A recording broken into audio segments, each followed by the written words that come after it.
am going to make a mitre block for cutting the fret slots on a fretboard with this lovely PAX fret cutting saw, specifically designed for the task. Now, in a previous video you saw me make this fret template, and this is designed to get temporarily stuck to the underside of the fretboard, and these slots will then locate on a pin in the mitre block, which will position it for each cut, and we'll get ultimate accuracy. But of course the accuracy is only as great as the accuracy with which we can get this blade guided. And of course herein lies one of my frustrations with mitre blocks, is if you have the slot in the mitre block too wide, you're going to get play in the blade, either play that way or play that way, and you're not going to get an accurate cut. So you want a very tight fitting slot, and an accurate one, square and vertical.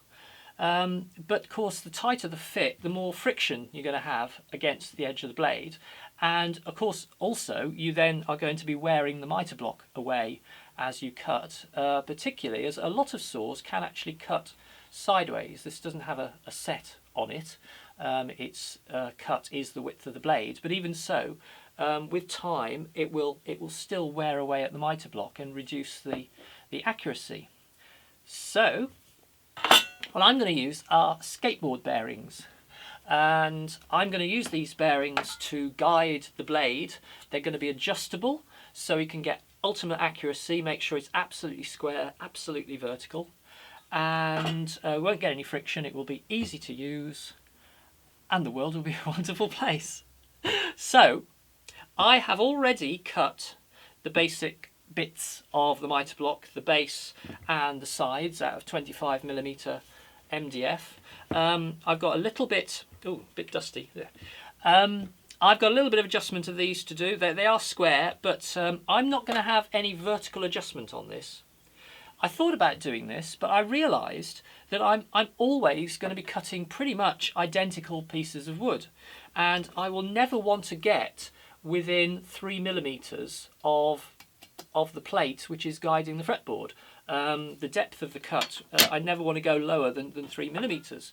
So I'm just going to get the whole thing sized and perhaps have a small bearing plate on the top of the mitre block against which the blade can rest, and get it all sized to achieve that 3mm gap, 5mm with the plate, and perhaps a couple of layers of masking tape. Yeah, we're going for this sort of accuracy. I think that's probably about 5.5mm. So we'll get all those sized, and then we'll get back to the table saw to cut the initial slots, which will be about 2mm wide, which is well wider than this, but then of course the bearings will be taking up all the play. So that's the plan. Let's get to it.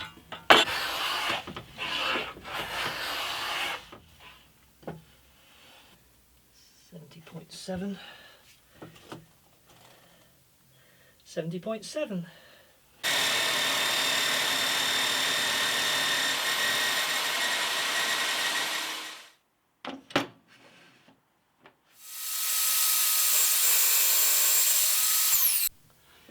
Clearly the table saw isn't ideal for that, because we've got an angled cut, but what we have got is a 2mm kerf, nicely lined up and square vertically and square horizontally. Perfect. And of course we have lots of play, and we're going to get round that with the bearings, which I haven't opened yet. So got to get welding.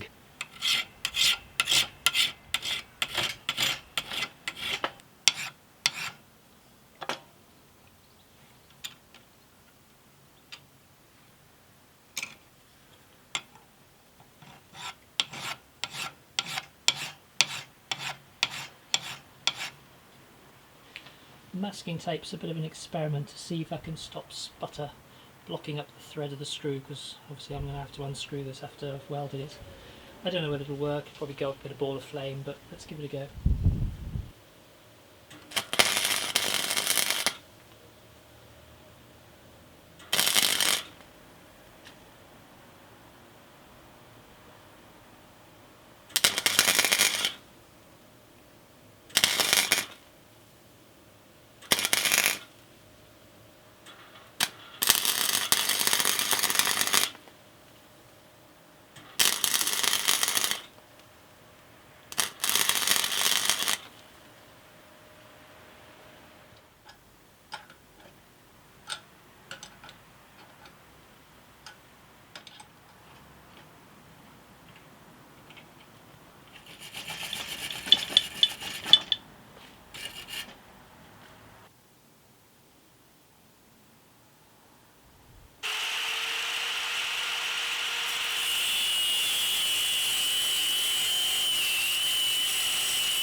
Here are the completed bearing mounts.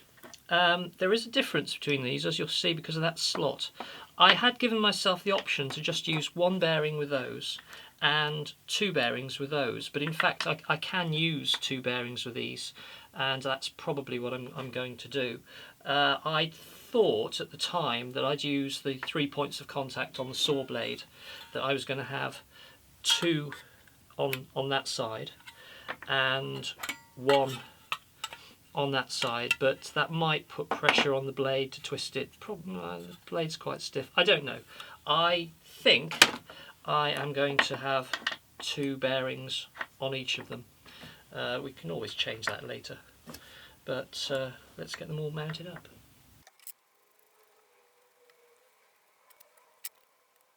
I'll probably add an extra nut on, just to make sure that it doesn't come undone, but at the moment that seems pretty ideal. One nice set of bearings. The bearings are very slightly proud, just a fraction less than a millimetre proud of the base, which means that when we clamp these to the side of the mitre block, it's going to jam the bearings, so we'll just have to take a chisel and just relieve a little bit on the side of the mitre block underneath the bearing, which is not a problem.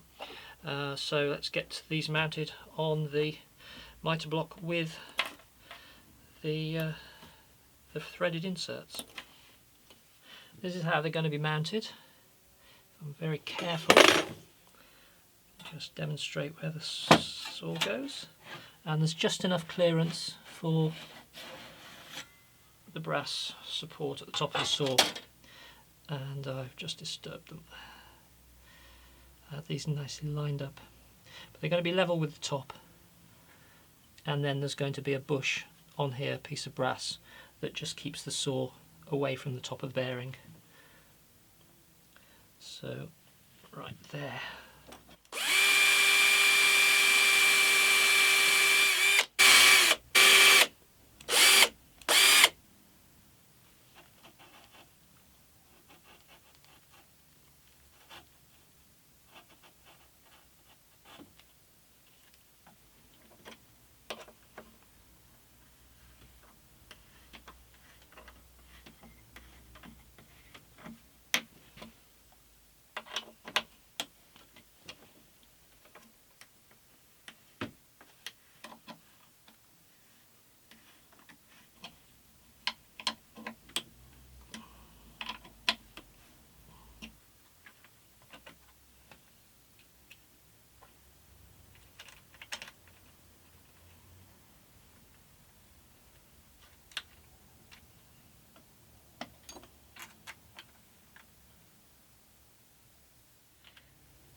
The problem I've got here is that I can't put the set square against the blade because of the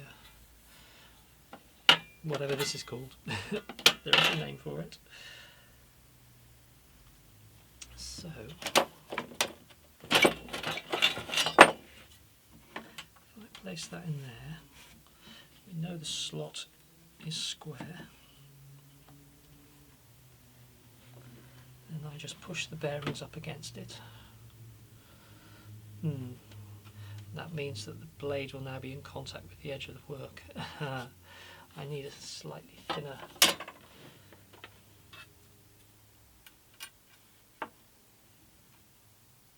There we go.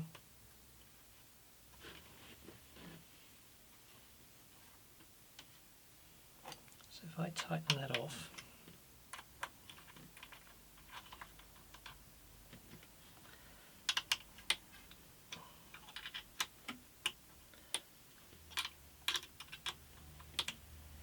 oh no!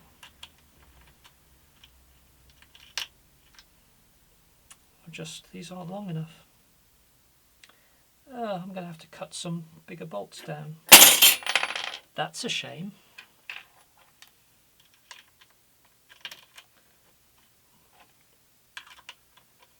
Or I just don't use a washer.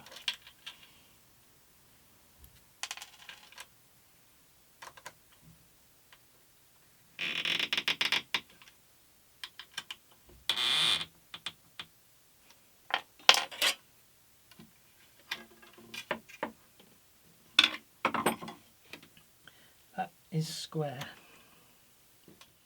We can do some fine adjustment later, but I thought it's wise to get the initial adjustment done now while it's sort of easy to get it set. So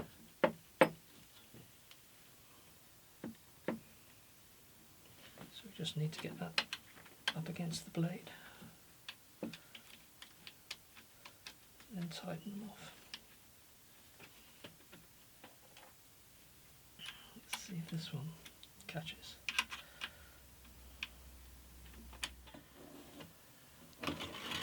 As a first pass, that looks pretty good. Oh, except that my teeth are getting caught in the... There we go. Very smooth.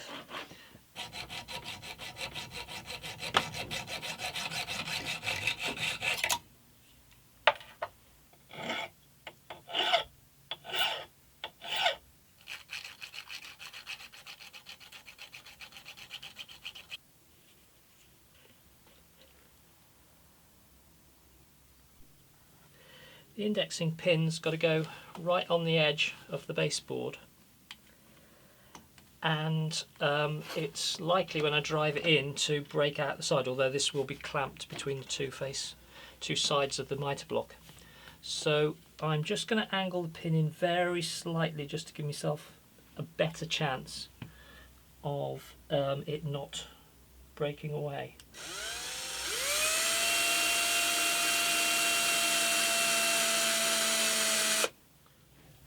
That's barely a millimetre in, so it's just very slight.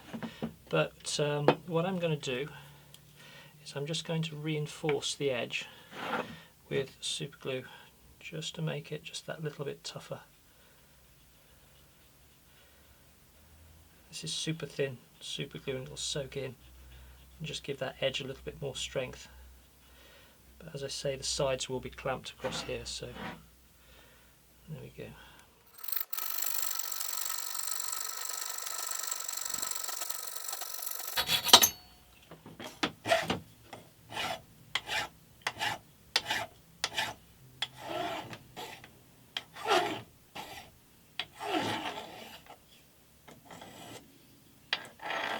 I'm just going to try something. I'm just going to take the edge off this drill because I'm going to be drilling the brass and it tends to grab, and the trick, I understand, is just to take the very edge off, effectively making it blunt, but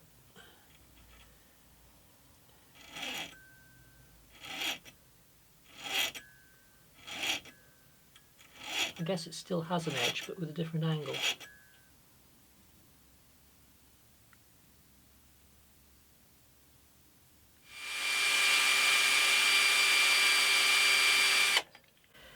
It's probably getting hot. Well, maybe not. There we go. Yeah. These brass bearing plates, bushes, whatever you want to call them, aren't meant to guide the blade this way. They're only meant to stop the blade vertically.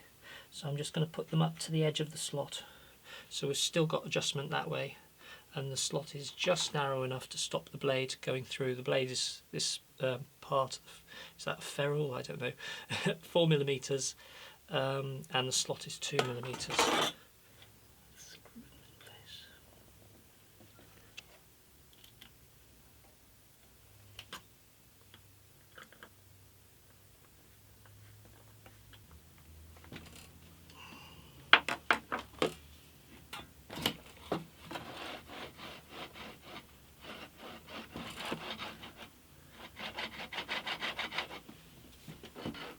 I now have a gap of 6.2 millimeters underneath the blade, and I want 5.2 millimeters.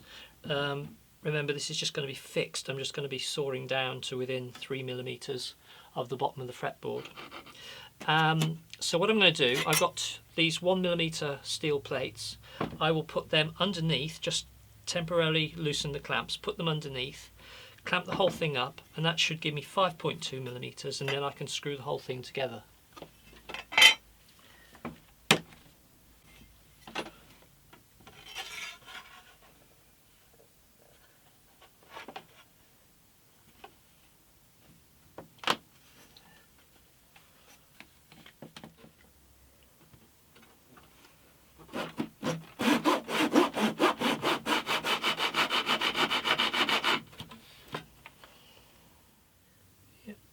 That is looking good.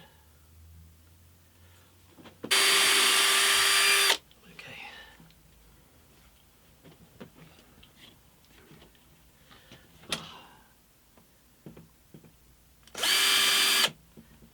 This is very awkward.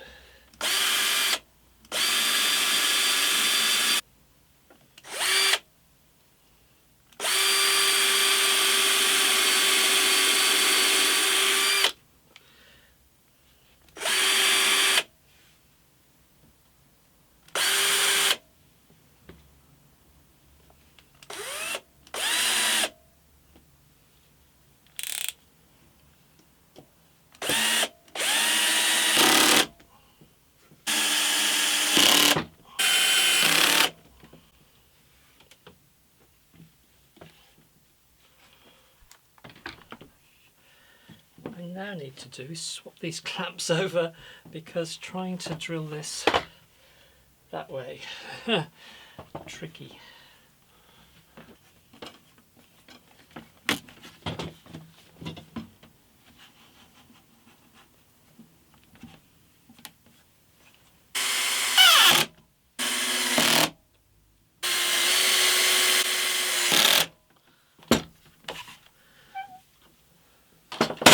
I'll stick some more screws in along these edges. Got a couple of blocks there because I'm going to hammer the pin in, and I don't want any possibility of me disturbing the base. It's all screwed together pretty well, but I just feel a little happier doing it this way.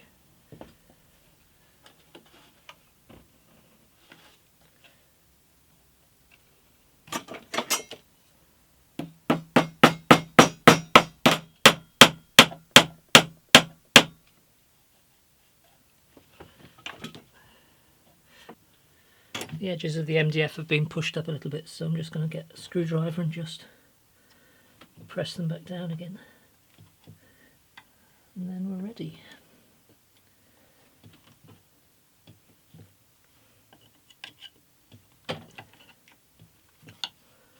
Yep, I think that's okay. So the idea is that my fret position template will be glued temporarily with masking tape to the underside of the fretboard, and we locate it on the pin, and then we can move it forward, saw the next slot, move it forward, saw the next slot, and so on, and we have perfectly lined fret slots. I haven't done really what I'd call final adjustment, but actually that looks spot on. Perhaps it's slightly, very slightly out. I think I've just got to move this bearing, or the pair of bearings, that way by a whisker, maybe the width of a sheet of paper. I went out and bought longer bolts which I will now fit.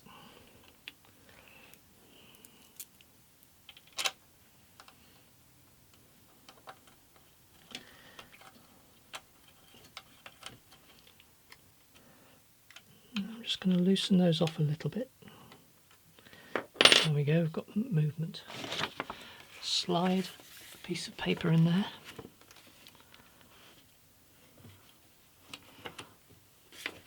Push the bearings back against the blade. Tighten everything off.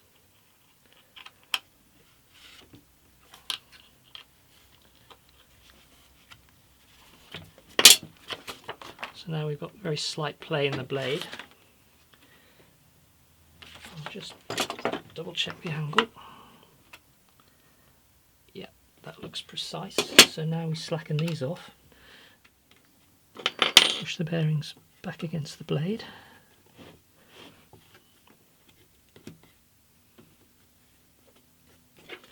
And tighten them.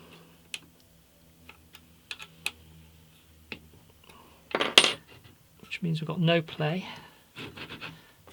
And we've got a perfectly square blade. I think that's adjusted spot on now.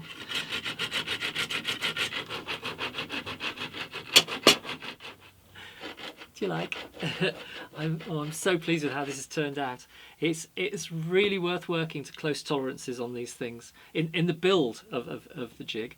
Of course, I can then work to close tolerances with my my fretting, but it came together remarkably well in the end. The only slightly fiddly thing was the height of the base, but the bearings really hardly needed any adjustment at all. It was pretty much square from square one.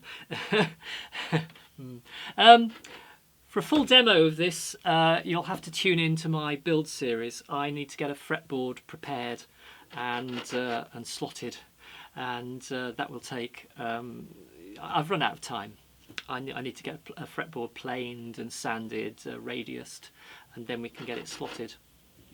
So make sure you're subscribed, and we'll see you in the next video. Bye.